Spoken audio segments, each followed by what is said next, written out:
Is it more busy on the weekend? No, not usually. Right in the heart of Niagara Falls, about halfway between Clifton Hill and the Horseshoe Falls, sits a very retro Skylon Tower. With so many attractions in Niagara Falls, should you take time out of your day to visit this one?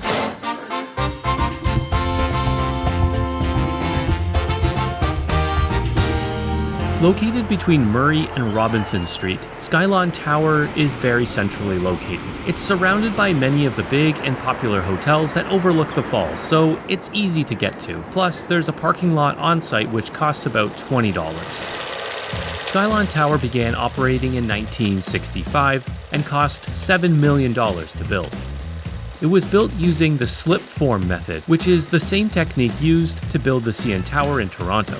It was designed by the Toronto architectural firm Bergman and Heyman, who drew inspiration for their design from the Space Needle in Seattle. It was financed by Charles Richard Reese of Hershey Foods and was operated by Canadian Pacific Hotels.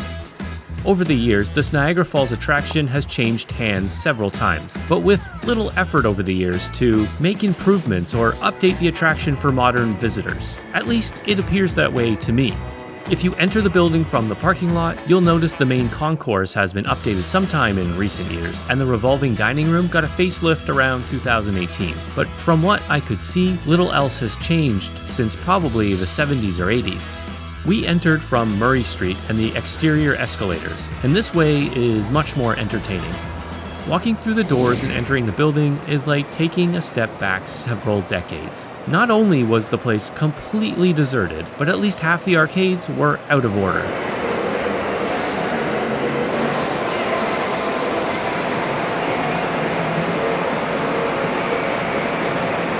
The vibe inside the arcade level honestly felt kinda sad. Even if this operation is profitable, it certainly didn't feel like it.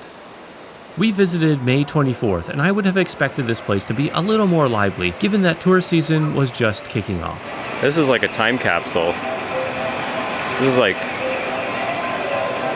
as if it's been completely abandoned, but left with all the power on. It's actually kind of creepy. It's so deserted and so empty. There's not a soul around. This feels like some kind of post-apocalyptic tourist destination where everyone just disappeared, but they left all the power on. If I unplug that carousel right now, would anyone notice?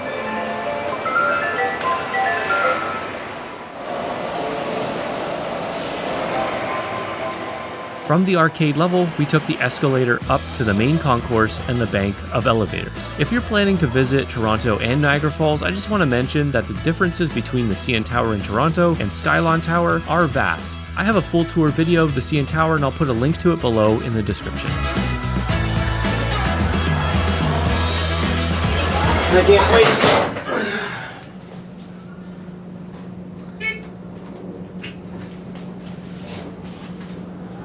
Open to the Skylon Towers, guys. If you guys look directly behind me here, that's the Clifton Hill where all the stuff is for Niagara Falls, and then over here is the American Braddockville Falls.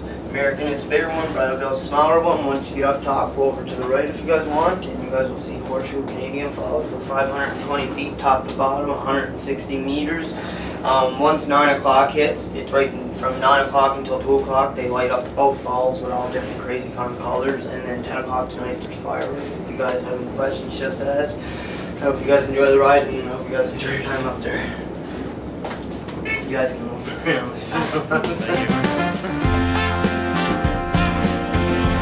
There's no doubt that Skylon Tower is a little rough around the edges and certainly showing its age, but the views from the open-air observation deck are pretty spectacular.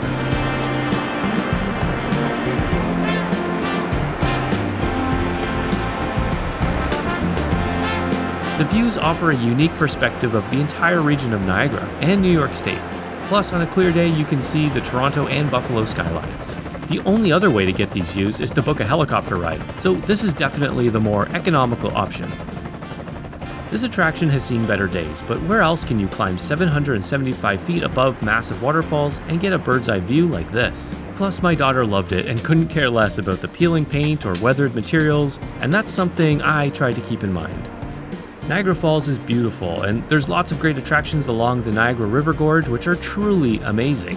But the touristy stuff like wax museums, haunted houses, and Skylon Tower, well, they're just plain fun. Shall we shag now or shall we shag later? But would I recommend you hit Skylon and Clifton Hill first? No. Journey behind the falls, the power station and tunnel, whirlpool aero car, the Hornblower boat ride, Whitewater Walk, and walking across the Rainbow Bridge are all fantastic and should be at the top of your list. If you have time to kill or, free time after dinner, Clifton Hill and Skylon Tower are great experiences to fill in the gaps. If you found this video helpful, please give it a thumbs up. I don't always know where I'll be next, but I do know I'll be out there exploring and I invite you to join me. Thanks, see you next time.